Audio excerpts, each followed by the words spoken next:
क्या हमने सच में आसमान को कंट्रोल करने का वो सपना सच कर लिया है जो कभी सिर्फ साइंस फिक्शन फिल्मों में दिखता था? सोचिए, क्या हमारे पास वाकई वो ताकत आ गई है कि जब चाहे बारिश चालू करे और जब चाहे बंद कर दे? तो चलिए सीधा इस विषय में गोता लगाते हैं। आज के इस विश्लेषण में हम मौसम विज्ञान के असली तथ्यों को कोरी कल्पनाओं से अलग करेंगे। हम समझेंगे कि क्लाउड सीडिंग के पीछे का असली विज्ञान क्या है और इसकी असल सीमाएं कहाँ तक हैं। हमारी आज की चर्चा का सफर कुछ इस तरह रहेगा। 1. मौसम को कंट्रोल करने का सपना। 2. बादल असल में कैसे बनते हैं। 3. एक इत्तेफाक से हुई वैज्ञानिक खोज। 4. असली दुनिया में क्लाउड सीडिंग। 5. सबसे बड़ी जलवायु सीमा। और 6. युद्ध और मौसम से जुड़े भ्रम। भाग 1. मौसम को कंट्रोल करने का सपना, सूखे को खत्म करने से लेकर शादियां बचाने तक। दिलचस्प बात यह है कि फ्रांस में एक ऐसी कंपनी है जो शादी के दिन बारिश न होने की गारंटी देने के लिए पूरे 1 करोड़ यानी 10 मिलियन तक चार्ज करती है ना हैरानी की बात। लेकिन यहाँ एक बहुत बड़ा सवाल खड़ा होता है। अगर ये तकनीक इतनी ही अचूक है कि पैसे देकर बारिश को रोका जा सके, तो फिर पूरी दुनिया में चल रहे भयंकर जल संकट या सूखे को खत्म करने के लिए इसका इस्तेमाल क्यों नहीं हो रहा? इस पहेली को सुलझाने के लिए हमें इस जादू से पर्दा हटाकर सीधे बुनियादी विज्ञान की तरफ चलना होगा। भाग 2. बादल असल में कैसे बनते हैं, सूक्ष्म कणों की महत्वपूर्ण भूमिका। कंडेंसेशन यानी संघनन एक बेहद दिलचस्प प्रक्रिया है जहां गैस के रूप में मौजूद पानी वापस तरल पानी में बदल जाता है। हम अपनी रोजमर्रा की जिंदगी में इसे अक्सर देखते हैं। याद कीजिए, बहुत ज्यादा ठंड के दिनों में मुंह से भाप का निकलना या फिर गर्म पानी से नहाते समय बाथरूम के शीशे पर धुंध का जम जाना। लेकिन इस पूरी प्रक्रिया की एक बहुत ही सख्त शर्त है। इसे होने के लिए हमेशा किसी न किसी ठोस या तरल सतह की जरूरत होती है। बिना सतह के ये मुमकिन ही नहीं है। और ये स्लाइड बारिश के पूरे चक्र को बड़ी खूबसूरती से दिखाती है। हवा में मौजूद नमी ऊपर उठ के ठंडी होती है, फिर ये नमी हवा में मौजूद छोटे छोटे धूल के कणों या पराग जैसी सतह को ढूंढती है। इसी संगनन की प्रक्रिया से पानी की नन्ही बूंदें बनती हैं। फिर ये बूंदें आपस में मिलती हैं, भारी होती हैं, जमती हैं और बारिश या बर्फ के रूप में नीचे गिर जाती हैं। यहाँ समझने वाली सबसे अहम बात यह है कि मौसम की ये विशाल प्रक्रिया हवा में तैरने वाले उन छोटे छोटे सूक्ष्म कणों पर कितनी ज्यादा निर्भर है। तो सोचने वाली बात यह है कि इंसान ने मौसम में बदलाव करने की ये अजीबोगरीब क्षमता आखिर हासिल कैसे की। भाग 3. एक इत्तेफाक से हुई वैज्ञानिक खोज, 1946 की सफलता।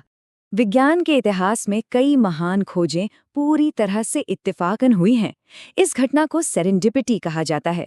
1943 का साल था और डॉक्टर विंसेंट शेफर अपनी लैब में एक कोल्ड बॉक्स यानी बेहद ठंडे डिब्बे के साथ प्रयोग कर रहे थे। उन्होंने अचानक ध्यान दिया कि जब वो इस ठंडे डिब्बे में अपनी सांस छोड़ते तो अंदर बहुत सारे छोटे छोटे बादल बन जाते थे। ये एक ऐसा पल था जिसने आगे चलकर बहुत बड़ा रूप ले लिया। इसके बाद 1946 में जनरल इलेक्ट्रिक कंपनी में काम करते हुए 2 अलग-अलग सफलताएं सामने आईं। डॉक्टर शेफर ने सूखी बर्फ यानी ड्राई आइस का इस्तेमाल करके तापमान को -78 डिग्री सेल्सियस तक गिरा दिया, जिससे हवा की नमी तुरंत बर्फ के क्रिस्टल में बदल गई। दूसरी तरफ उन्हीं के साथ काम कर रहे डॉक्टर बर्नार्ड वॉन गुट ने एक बिल्कुल अलग तरीका अपनाया। उन्होंने सिल्वर आयोडाइड नाम के एक केमिकल का इस्तेमाल किया।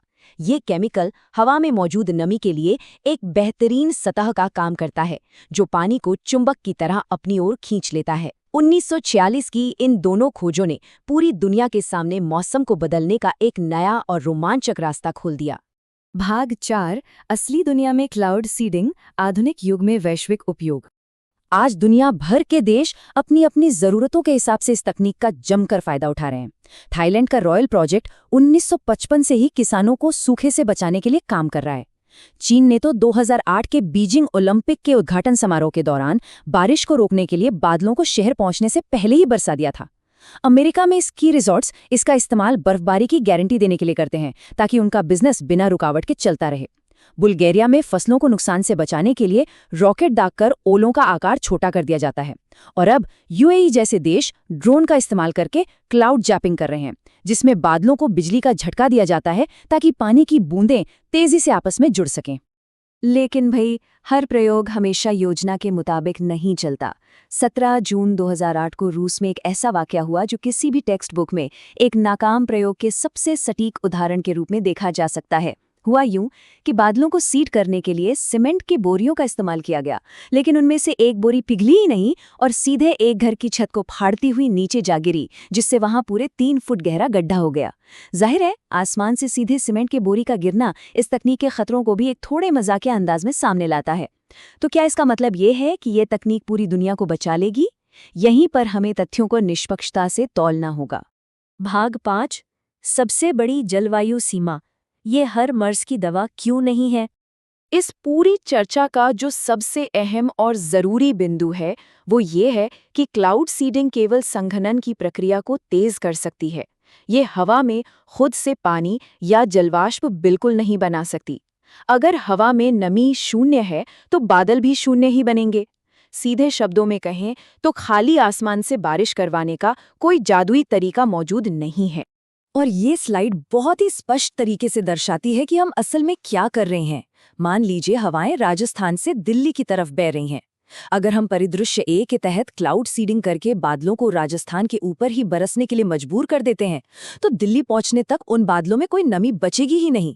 इसका सीधा सा मतलब ये है कि हम बारिश की कुल मात्रा को बढ़ा नहीं रहे हैं, बल्कि हम सचमुच एक क्षेत्र की नमी चुराकर उसे दूसरे क्षेत्र में गिरा रहे हैं।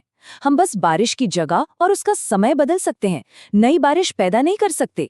और जब किसी तकनीक में मौसम से इस तरह छेड़छाड़ करने की ताकत हो तो वहां विवाद होना तो लाजमी है।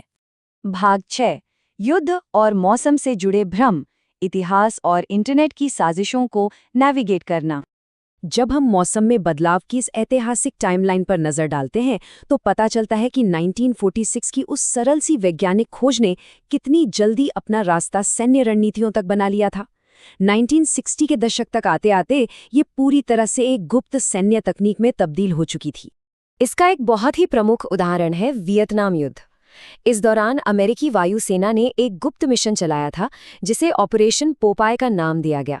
इस मिशन का अनौपचारिक नारा बड़ा ही दिलचस्प था, मेक मड नॉट वॉर, यानी कीचड़ बनाओ युद्ध नहीं। इसका मुख्य उद्देश्य बादलों में सिल्वर आयोडाइड डालकर वियतनाम में मॉनसून के मौसम को बढ़ाना था। उस भारी बारिश की वजह से महासड़कों पर कीचड़ हो गया और भूस्खलन हुए, जिससे सेना की आपूर्ति पूरी तरह बाधित हो गई। मौसम विज्ञान को एक हथियार के रूप में इस्तेमाल करने का ये पहला और इकलौता दर्ज मामला है। आज के इंटरनेट वाले दौर में ये तकनीक कई भ्रामक कॉन्स्पिरेसी थ्योरीज यानी साजिश के सिद्धांतों का शिकार हो चुकी है। जैसे 2021 में जब टेक्सास में असामान्य रूप से बर्फबारी हुई या जब कैलिफोर्निया में भयंकर सूखा पड़ा, तो इंटरनेट पर कुछ लोगों ने बिना किसी सबूत के इसके लिए सरकारों और अरबपतियों को सीधे तौर पर दोषी ठहरा दिया। एक बहुत ही मशहूर केमट्रेल थ्योरी भी है जो ये दावा करती है कि हवाई जहाज दुनिया की आबादी को कंट्रोल करने के लिए आसमान में केमिकल छोड़ते हैं। हालांकि वैज्ञानिक साक्ष्य और शोध लगातार ये साबित करते आए हैं कि ये सारे दावे पूरी तरह से झूठे और निराधार हैं। तो ये सब हमें आखिर में कहाँ ले जाता है? ये तकनीक कुछ खास मौक़ों पर ज़रूर काम आ सकती है, लेकिन ये मौसम को पूरी तरह से कंट्रोल करने का कोई जादुई तरीका कतई नहीं है। और ये आखिरी स्लाइड बड़ी ही खूबसूरती से एक बहुत ही अहम सवाल उठाती है।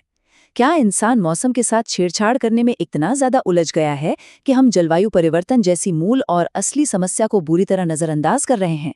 ये गहराई से सोचने वाली बात है कि क्या हमें तकनीक के सहारे सिर्फ लक्षणों का इलाज करना चाहिए या फिर बीमारी की जड़ पर काम करना चाहिए? आज के इस विश्लेषण में हमारे साथ जुड़ने के लिए बहुत बहुत धन्यवाद।